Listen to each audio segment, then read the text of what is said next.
Hello बच्चों, मैं गुलाम अस्करी स्थिर वैद्युतिकी के अंतर्गत आज एक और नया टॉपिक बहुल आवेशों की निकाय के कारण विद्युत क्षेत्रीय तीव्रता को लेकर आपके सामने आया हूँ। प्यारे बच्चों, कल के लेक्चर में हमने ज्ञात किया था किसी बिंदु आवेश के कारण r दूरी पर स्थित विद्युत क्षेत्र की तीव्रता, अर्थात ये बिंदु आवेश था, इससे p दूरी पर स्थित यहां पर विद्युत क्षेत्र की तीव्रता ज्ञात करनी थी इस बिंदु आवेश के कारण। बट आज का क्वेश्चन है कि अगर एक आवेश ना हो, इसके आसपास और भी अनेक आवेश हो, तब किसी एक निश्चित बिंदु पर विद्युत क्षेत्र की तीव्रता क्या होगी। मान के चलो यहां पर ये Q1 हो, ये Q2 हो, ये Q3 हो, और यहां पे विद्युत क्षेत्र की यानी किसी निश्चित बिंदु पर विद्युत क्षेत्र की तीव्रता ज्ञात करनी है। तब यहां से यहां तक की दूरी, इस आवेश से यहां तक की दूरी, इस आवेश से यहां तक की दूरी, और इस P बिंदु पर विद्युत क्षेत्र की तीव्रता जो होगी, नेट विद्युत क्षेत्र की तीव्रता जो होगी, वो बेटे Q1 के कारण विद्युत क्षेत्र की तीव्रता, Q2 के कारण विद्युत क्षेत्र की तीव्रता, Q3 के कारण विद्युत क्षेत्र की तीव्रता के योगफल के बराबर होगी। अर्थात नेट विद्युत क्षेत्र की तीव्रता बिंदु P पर अलग अलग आवेशों के कारण विद्युत क्षेत्र की तीव्रताओं के सदिश योग के बराबर होगी। अर्थात E1 vector plus E2 vector plus E3 vector. कहने का तात्पर्य यह है कि अगर किसी एक निश्चित बिंदु पर अनेक आवेशों के कारण विद्युत क्षेत्र की तीव्रता ज्ञात करनी है, तब अलग अलग आवेशों के कारण जो विद्युत क्षेत्र की तीव्रताएं आई हैं, उनका सदिश योगफल ही बिंदु P पर नेट विद्युत क्षेत्र की तीव्रता कहलाएगा। तो इसी कंसेप्ट का हम यूज करने वाले हैं इस टॉपिक में। देखिए,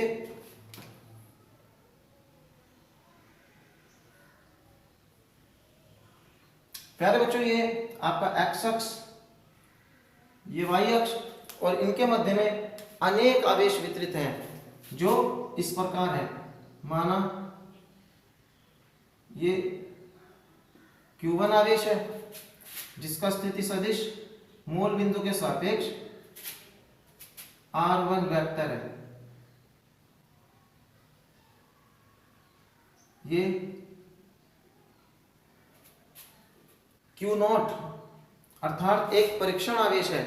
और बेटा, परीक्षण आवेश जहां पर होता है तो वो निश्चित बिंदु होता है जहां पर हमें नेट विद्युत क्षेत्र की तीव्रता ज्ञात करनी है। अर्थात यहां पर हमें विद्युत क्षेत्र की तीव्रता ज्ञात करनी है। इसका स्थिति सदिश R0 वेक्टर आपका एक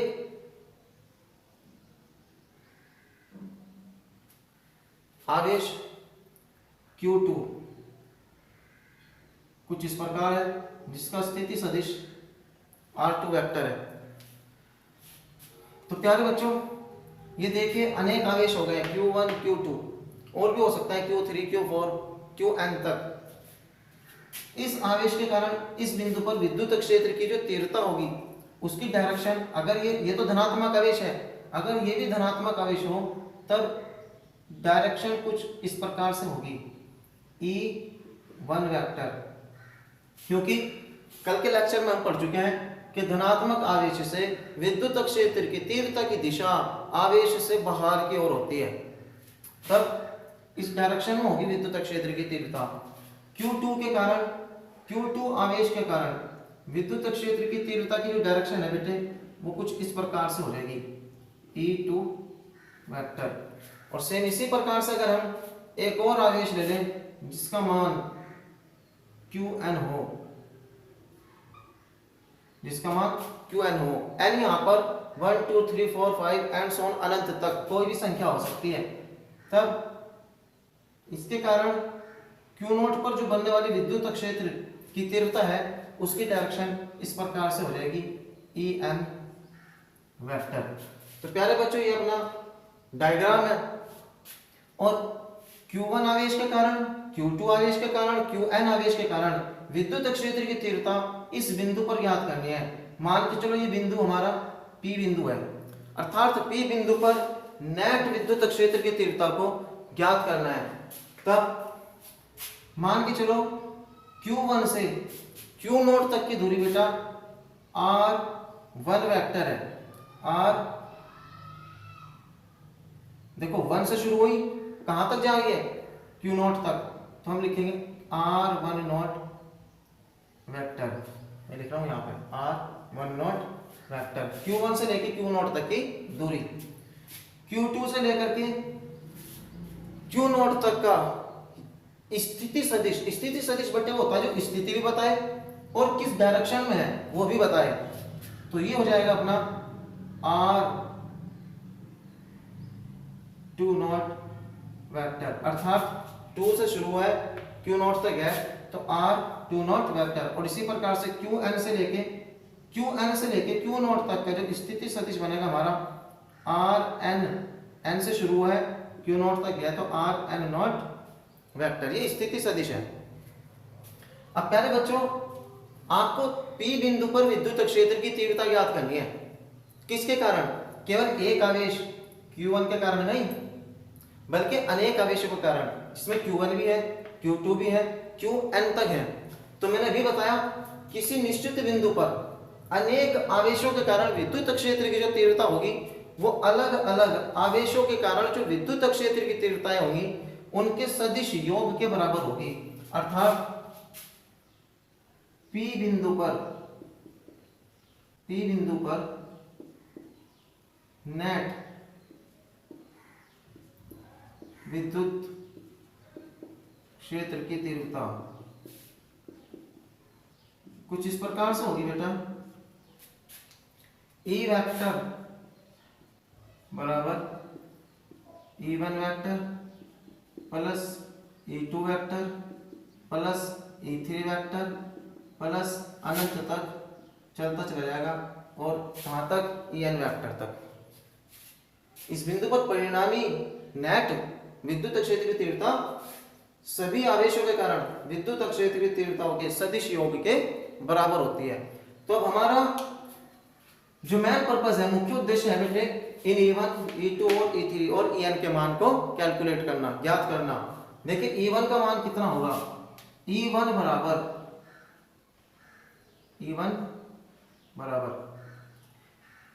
1/4 पाई एप्सिलॉन नॉट। थोड़ा सा ध्यान लगाए, कल वाले लेक्चर में क्यों आवेश के कारण यानी बिंदु आवेश के कारण बिंदु P पर आपने विद्युत क्षेत्र की तीव्रता ज्ञात की थी। तो यहां पर हमने टेस्ट चार्ज लाए थे, धन परीक्षण आवेश लाए थे, और कल जो मान ज्ञात हुआ था हमारा कुछ इस प्रकार से होता कि E बराबर KQ/R²। प्यारे बच्चों, यहां से सिद्ध होता है, यहां से बात स्पष्ट होती है कि विद्युत क्षेत्र की तीव्रता धन परीक्षण आवेश पर निर्भर ही नहीं करती। धन परीक्षण आवेश इसमें आता ही नहीं है, बल्कि वो आवेश जिसके कारण विद्युत क्षेत्र की तीव्रता बन रही है, जिसके कारण विद्युत क्षेत्र बन रहा है, उस पर निर्भर कर रहा है। जिस आवेश के कारण विद्युत क्षेत्र बना है उसी पर निर्भर करते हैं विद्युत क्षेत्र की तीव्रता, अर्थात Q0 पर निर्भर ही नहीं करती। तो इस फॉर्मूले में हम Q0 नहीं लिखेंगे, Q1 के कारण Q0 पर, देखो Q1 के कारण Q0 पर जो तीव्रता होगी वो हो जाएगी Q1। E1 किसके कारण है? Q1 के है ना, अपॉन, देखिए प्यारे बच्चों,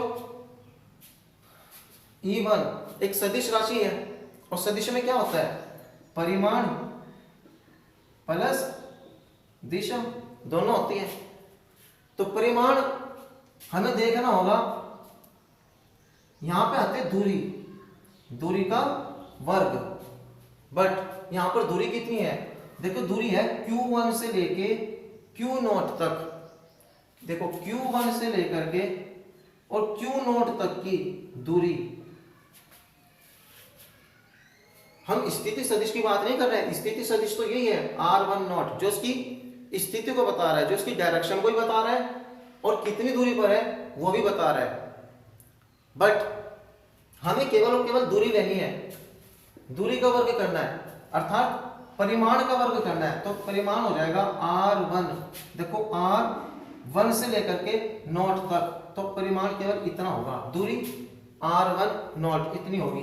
तो हम यहां लिखेंगे R1 नॉट, सूत्र में क्या आता है? दूरी का वर्ग, तो R1 नॉट का वर्ग बट प्यारे बच्चों, ये जो आपने ज्ञात किया है ये तो परिमाण है, विद्युत क्षेत्र की तीव्रता का एक परिमाण है। और तीव्रता कैसी राशि होती है? सदिश। तो हमें ऐसा वेक्टर लेना होगा जो इसकी दिशा को भी बताए, और दिशा को बताने वाला वेक्टर कौन सा होता है? एकांक वेक्टर। एकांक वेक्टर का ही तो काम दिशा को बताना है। तो अब हम इसके साथ एक एकांक वेक्टर लेंगे। पहले बच्चों, एकांक वेक्टर क्या होता है? स्थिति सदिश की दिशा में ही, स्थिति सदिश की दिशा में ही एकांक वेक्टर होता है। देखिए, विद्युत क्षेत्र की तीव्रता की दिशा ऐसे है, तो एकांक वेक्टर भी इसी दिशा में बनेगा। तो एकांक वेक्टर होगा कितना?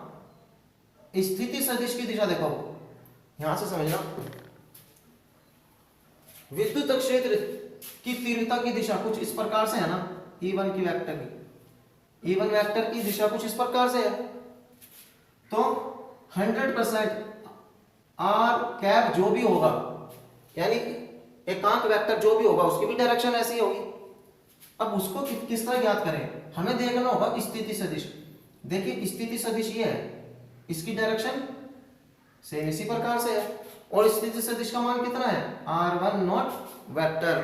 तो अब याद रखना, एकांक वेक्टर का मान, एकांक वेक्टर उसी दिशा में लेता है जिस दिशा में स्थिति सदिश हो। तो इसका मान हो जाएगा R1 नॉट कैप। इसलिए हम यहां पर स्थिति सदिश यूज करेंगे R1 नॉट कैप। खैर, ये बात मैं पहले भी बहुत डिटेल में बता चुका हूं कि एकांक वेक्टर किस तरीके से लेना होता है, कैसे सॉल्व करना होता है। बट आज एक और नई बात आपको सीखने को मिलेगी प्यारे बच्चों, R1 नॉट कैप। देखिए, ए कैप बराबर होता है ए वेक्टर अपॉन ए। अर्थात अगर कोई एकांक वेक्टर ए है तो उसका जो वैल्यू होती है वो ए वेक्टर और ए वेक्टर का परिमाण, ए वेक्टर अपॉन ए वेक्टर का परिमाण। किसी भी वेक्टर के परिमाण को जो भाग दे देंगे तब क्या निकलेगा? एकांक सदिश निकलेगा। तब हम यहाँ पे इस रूप में लिख सकते हैं, E1 वेक्टर बराबर 1 upon 4 pi epsilon not Q1 upon R1 not square, और R इसे इस रूप में लिखेंगे R1 नॉट वेक्टर और इसका परिमाण R1 नॉट। अब हम इसकी वैल्यू को सॉल्व करेंगे तो हमारे पास E1 वेक्टर का मान कुछ इस प्रकार से आ जाएगा बेटा, 1 upon 4 pi epsilon not Q1 upon, देखिए, R1 नॉट की क्यूब और R1 नॉट वेक्टर। ये हमारे पास वैल्यू आई है E1 वेक्टर की। हमें निकालनी है बिंदु P पर नेट विद्युत क्षेत्र की तीव्रता। तो अब E1 वेक्टर तो ज्ञात हो चुका है, इसी प्रकार से हम ज्ञात करेंगे E2 वेक्टर, इसी प्रकार से हम याद करेंगे E3 वेक्टर, और इसी प्रकार से हम याद करते चले जाएंगे En वेक्टर, और इस सूत्र में लगा करके नेट विद्युत क्षेत्र की तीव्रता को ज्ञात करेंगे। तो देखिए कैसे ज्ञात करते हैं।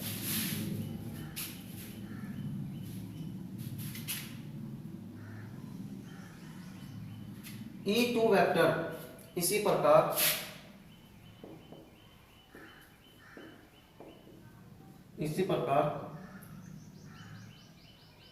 E2 वेक्टर बराबर, देखिए बच्चा, E2 वेक्टर भी इसी प्रकार कितना हो जाएगा? 1 अपॉन 4 पाई एप्सिलॉन नॉट, ये Q1 है।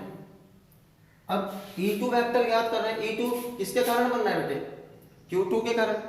तो यहां पे हो जाएगा Q2 अपॉन, जैसे यहां पर R1 नॉट, R1 नॉट किसे इंडिकेट कर रहा है? दूरी को। Q1 आवेश से लेके Q नॉट तक की दूरी को R1 नॉट है। तो अब हमें Q2 आवेश से लेकर Q नॉट आवेश तक दूरी, स्थिति सदिश नहीं, केवल और केवल दूरी।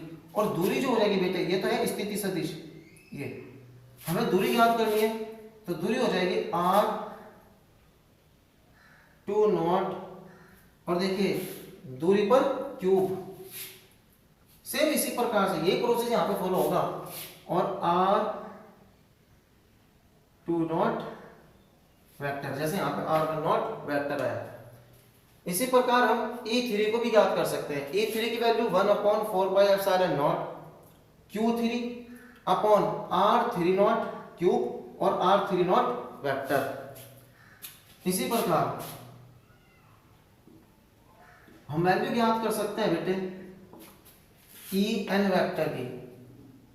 देखिए En वेक्टर की वैल्यू कुछ इस प्रकार से हो जाएगी कि En वेक्टर बेटे 1/4πε0 Q2 अर्थात जब इस आवेश के कारण विद्युत क्षेत्र की तीव्रता P बिंदु पर ज्ञात की थी तो Q2 आवेश लिया था, बट यहां पर Qn आवेश, देखिए Qn आवेश Qn, क्योंकि Qn आवेश के कारण ही विद्युत क्षेत्र की तीव्रता कितनी बन रही है En वेक्टर अपॉन, अब Qn आवेश से बिंदु P तक की दूरी, ये तो स्थिति सदिश है, दूरी हो जाएगी बेटे Rn0, कितनी दूरी हो जाएगी, और फॉर्मूले में हमें कितना ज्ञात हुआ है, इसकी घात 3 और इंटू Rn0 वेक्टर। कुछ इस प्रकार से आपने E1, E2, E3 और En के मान ज्ञात कर लिया है, लेकिन आपको ज्ञात करना क्या था बेटे, बिंदु P पर नेट विद्युत क्षेत्र की तीव्रता। बिंदु P पर नेट विद्युत क्षेत्र की तीव्रता का सूत्र क्या है, ये E बराबर E1 vector plus E2 vector plus E3 vector and so on infinitive, कहां तक, En वेक्टर तक। तो इस फॉर्मूले में हम ये सब वैल्यू रख देंगे, ध्यान से देख लेना, इसका स्क्रीनशॉट लेना होगा तो ले लेना, ये फॉर्मूला आप याद रखना क्योंकि इस फॉर्मूले का यूज यहां पर हुआ है। ये एकांक सदिश था जिसने केवल दिशा बताई थी, बट हमने इसे और मॉडिफाई किया, हमने और से सॉल्व किया, तब इस फॉर्मूले का हमने यहाँ पर यूज किया, इसलिए यहाँ पर घात 3 आई है। नहीं तो विद्युत क्षेत्र की तीव्रता में तो दूरी का वर्ग होता है, कंफ्यूज मत हो जाना, घन नहीं होता, दूरी की क्यूब नहीं होती, दूरी का स्क्वायर होता है बेटे। लेकिन एकांक सदिश के फॉर्मूले को जब हमने ओपन किया तब यहाँ से घात 3 बना है। सेम यही प्रोसेस हमने Q2 आवेश और Q1 आवेश के कारण भी विद्युत क्षेत्र की तीव्रता को ज्ञात करने में किया है। अब Q1 आवेश के कारण जो विद्युत क्षेत्र की तीव्रता थी वो E1 वेक्टर थी, Q2 आवेश के कारण विद्युत क्षेत्र की तीव्रता E2 वेक्टर और Qn आवेश के कारण En वेक्टर, इन सब के मान इस फॉर्मूले में रख देंगे तो हमारे पास नेट विद्युत क्षेत्र की तीव्रता आ जाएगी E वेक्टर बराबर E वेक्टर बराबर, देखो E1 वेक्टर का मान रखेंगे हम, कितना है बेटे E1 वेक्टर का मान, ध्यान से समझना, 1/4πε0 Q1 अपॉन इनके बीच की दूरी R10 cube R10 vector plus अब हम मान रखेंगे E2 वेक्टर का। E2 वेक्टर देखो ये 1/4πε0 और Q1 की जगह हो जाएगा Q2 upon R20 cube R20 vector. इसी प्रकार से हम चलते चले जाएंगे और कहां तक, En तक, और En की वैल्यू को भी हम रख देंगे। हमें से चित्र को यहां से रब कर रहा हूं, हटा रहा हूं, देखिए अब कैसे, प्लस अनंत तक, और इसका मान रख देंगे 1/4πε0 Qn upon Rn0 cube Rn0 vector. अब बेटे जी इसे हम सॉल्व करेंगे, और सॉल्व करने का तरीका आप जानते हो, E वेक्टर बराबर यहां से कुछ कॉमन है, और कॉमन कितना बेटे 1/4πε0 1/4πε0 यहां से कॉमन है 1/4πε0, और अब कितना बच जाएगा देखिए Q1 अपॉन R10 क्यूब और R10 वेक्टर प्लस, ये तो कॉमन आ गया, Q2 अपॉन R20 क्यूब और R20 वेक्टर। इसी प्रकार से plus Q3 upon R30 cube R30 vector अगर यहाँ पे आवेश और ज्यादा होते तो इसी प्रकार से वैल्यू हम पुटअप कर सकते हैं, रख सकते हैं, बट हमें कहाँ तक, यहाँ तक रखेंगे। तो इसमें से भी ये कॉमन आ गया, तो हमारे पास वैल्यू बचेगी Qn upon R L not cube into R L not vector. तो कुछ इस प्रकार से हमने इसे सॉल्व कर लिया बेटे। इसका सॉल्यूशन हमारे पास इस प्रकार से सामने आ रहा है। अब ध्यान से देखना, हमें इस ई वेक्टर का मान ज्ञात करना है। इन सबको जोड़ने के लिए, इन सब के योगफल के लिए मैंने आपको एक गणितीय विधि बताई थी जिसे कहते हैं समेशन। तो हम उसी समेशन का यूज यहां पर करने वाले हैं। उसी समेशन का प्रयोग हम इस प्रोसेस में भी करेंगे। कैसे कि ई वेक्टर बराबर, देखिए 1/4 पाई एप्सिलॉन नॉट, ये तो सेम रहा, बट इसे जोड़ने के लिए हम गणितीय विधि समेशन का यूज करते हैं। बेटा समेशन में होते हैं लूप जो आपके ही अकॉर्डिंग वर्क करते हैं। आई बराबर, ध्यान से देखना, पहला लूप आई बराबर, यहां से देखो क्यू के साथ 1, फिर 2, फिर 3, फिर 4 और n तक जा रहा है। तो हम क्यू वैल्यू 1 से शुरू हुई है ना, तो आई बराबर हम यहाँ पर 1 रख देंगे। अच्छा ये 1, 2, 3, 4 कहाँ तक जा रही है वैल्यू बेटे, n तक जा रही है, तो हम यहाँ पे n लिख देंगे, ये लूप n हो जाएगा। अब हमने 1 को क्या मानना है, i, तो इसलिए क्यू आई अपॉन, देखो r 1 note, 2 note, 3 note, n note ऐसे जा रहा है ना। ये नोट जो है ना ये तो कॉमन ही है, इसमें कोई चेंजिंग नहीं है, बट 1, 2 तो इसमें चेंजिंग है। तो r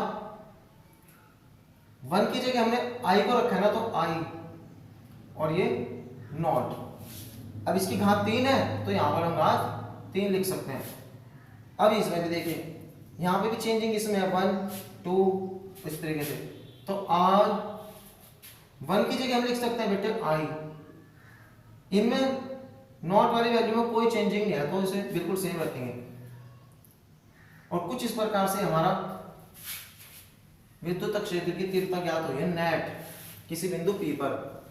पहले बच्चों इसे फिर समझिए, देखिए हमारे पास i बराबर 1 रखने के बाद ये जो चिन्ह है ना योगफल को प्रदर्शित करता है। जैसे ही हम 1 रखेंगे तो हमारे पास ये वैल्यू आ जाएगी। जैसे ही i बराबर 2 रखेंगे तो सेम ये वैल्यू हमें प्राप्त होगी। जैसे ही i बराबर 3 रखेंगे तो सेम i बराबर जैसे n रखेंगे तो सेम ये वैल्यू हमें प्राप्त हो जाएगी। और ये प्रदर्शित कर रहा है इन सब का योगफल।